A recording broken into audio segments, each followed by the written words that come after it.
What's up, YouTube? It's the Action Figure Grader coming back to you with another Hasbro Star Wars Vintage Collection Market Update. And we've got a great assortment of items here.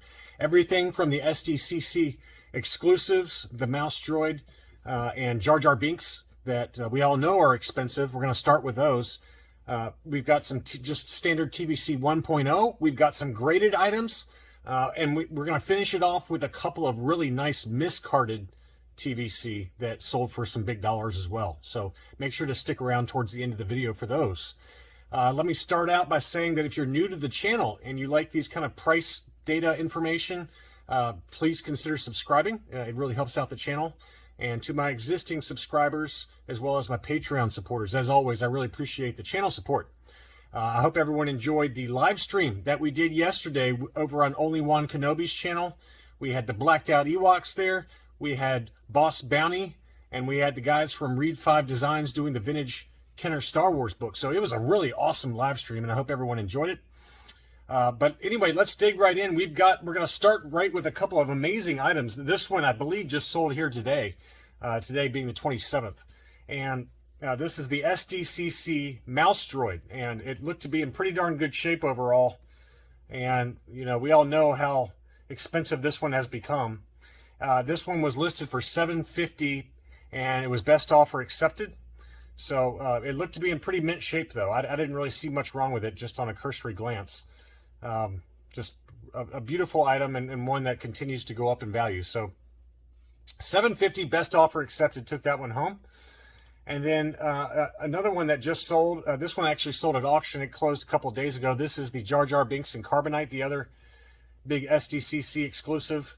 And what a weird figure, but that one sold, actually I thought it was a pretty good price overall. It sold at $415 on 30 bids. You know, it's hard to tell exactly how perfect the card was. It's probably like an 85 plus, or, you know, maybe a 90, somewhere in there. It could be, I'd say probably an 85 plus would be my guess. That would be a safe conservative estimate. It had some very light edge wear, but 415 is pretty low. I mean, we've seen that thing graded go for in the, four figures. So I thought that was a great price for whoever picked that one up. Next, we had an unpunched VC34 Jango Fett. This was the US card back. Honestly, I didn't see this one go up for auction. I don't know. I doubt I would have bid on it just because I don't want to spend any money right now. But it looked to be in really nice condition. Maybe just a very, very slight edge wear. It's hard to tell based on the photos, but I don't know. It's a solid 85 plus in my opinion, just based on a cursory look at the photos. But beautiful unpunched card. That one sold for $160 plus shipping at 28 bids, and that one again closed 2 days ago. So I thought that was a great price. I mean, we've seen him go into the kind of the 250 range, so I thought that was a really good pickup. Here was another one that sold at auction. This was an uncirculated 9.0, and this was the foil convention exclusive Zuckuss, and it looked really nice. It had the upper label up top, the Clearview label from AFA, but an uncirculated 9.0, really nice item. That one was down, I believe, in Australia, and it sold for $182 in US dollars on 14 bids. Again, that one closed 2 days ago. But man, what an awesome item. Really nice condition. I love that foil card back. We had a few graded Boba Fetts that sold also. This one sold for $236. This obviously is the mail away rocket firing Fett. This was an uncirculated 9.0. I thought that price was really good. $236 with $22 shipping. That's a pretty darn good price. I mean, the photos were not great, so I think that's probably what held the value back a little bit. But you probably could have gotten closer to that $300 price point that we saw in the last market update for an uncirculated 9.0. But so it just shows you, to a certain extent, if you're a seller, you really got to show some better photos than just kind of some dark, flash-heavy photos like this. I think he probably could have done a lot better on that price.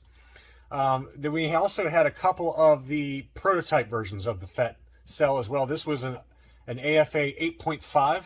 That one sold for $115 plus $20 shipping on the 19th. I don't think I covered that one in my last market update, so I wanted to grab that one because, for comparisons purposes, this was a 9.25 mail order exclusive Boba Fett prototype. That one sold for best offer.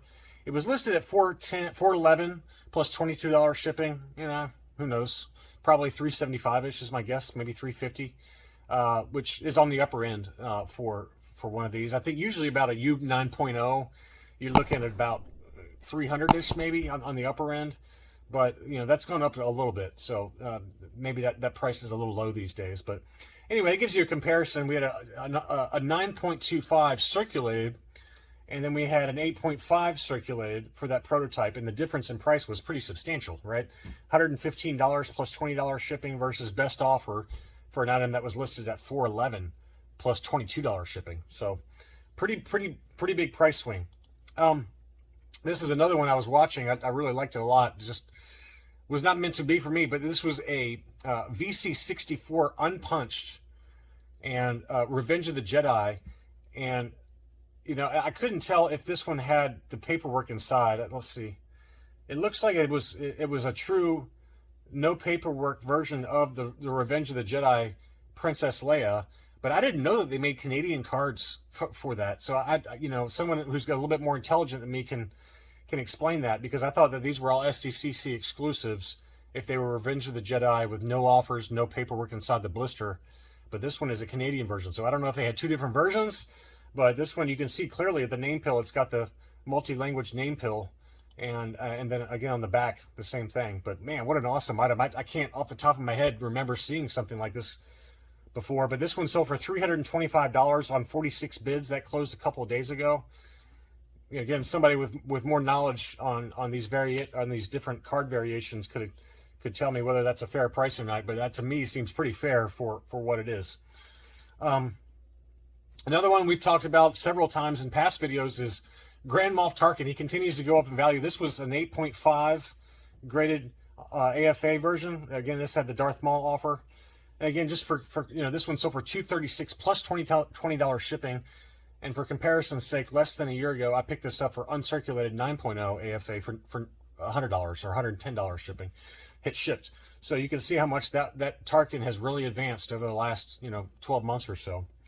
And then here's another one I really liked. I didn't see it, but this one was the EU version of the Republic Trooper, the original issue, obviously.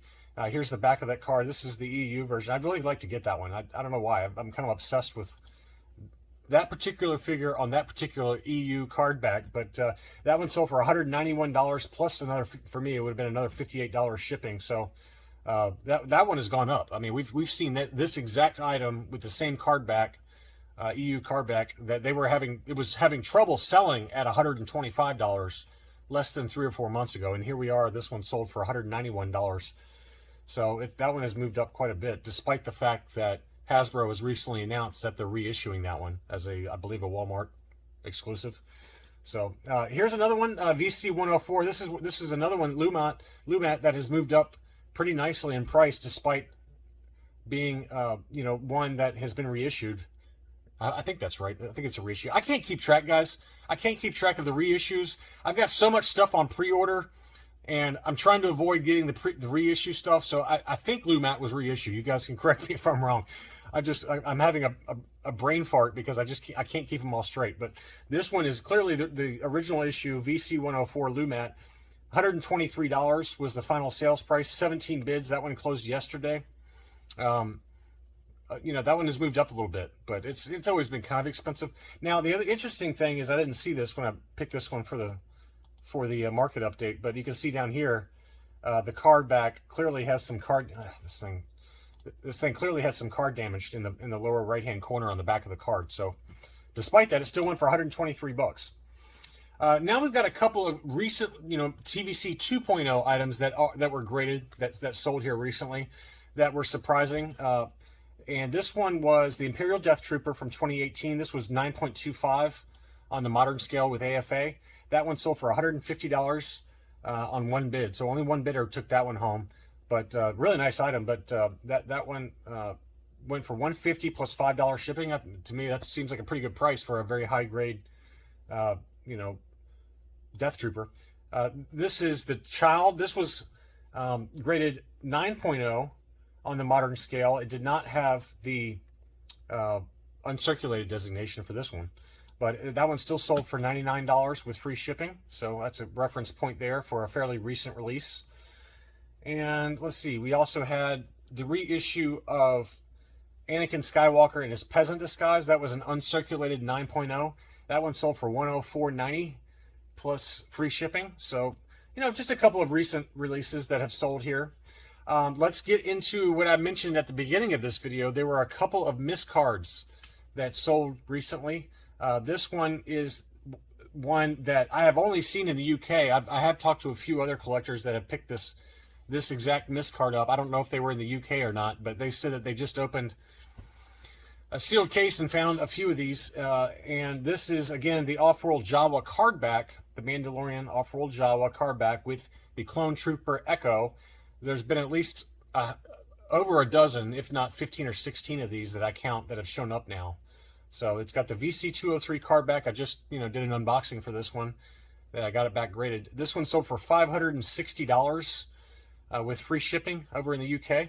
So another data point there for this one. I would imagine we'll probably see a few more of these crop up. This has been, in my opinion, the most plentiful of the miscards that have shown up so far. I mean, for that particular miscard, this one seems to be the most plentiful, at least out of all the ones I've tracked over the last, you know, couple years. Now, this is a really interesting one. This was owned by an Australian subscriber of mine, and you know, he reached out to me about this one. This one is the Off-World Jawa on the child card back. And, you know, before you say fake, these were not in the same manufacturing batch.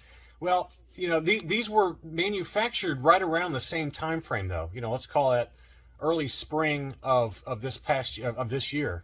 And so the Off-World Jawa and the child, while not necessarily in the same manufacturing batch, they were being manufactured within the factories over in China around the same time frame, and it looks like a very legitimate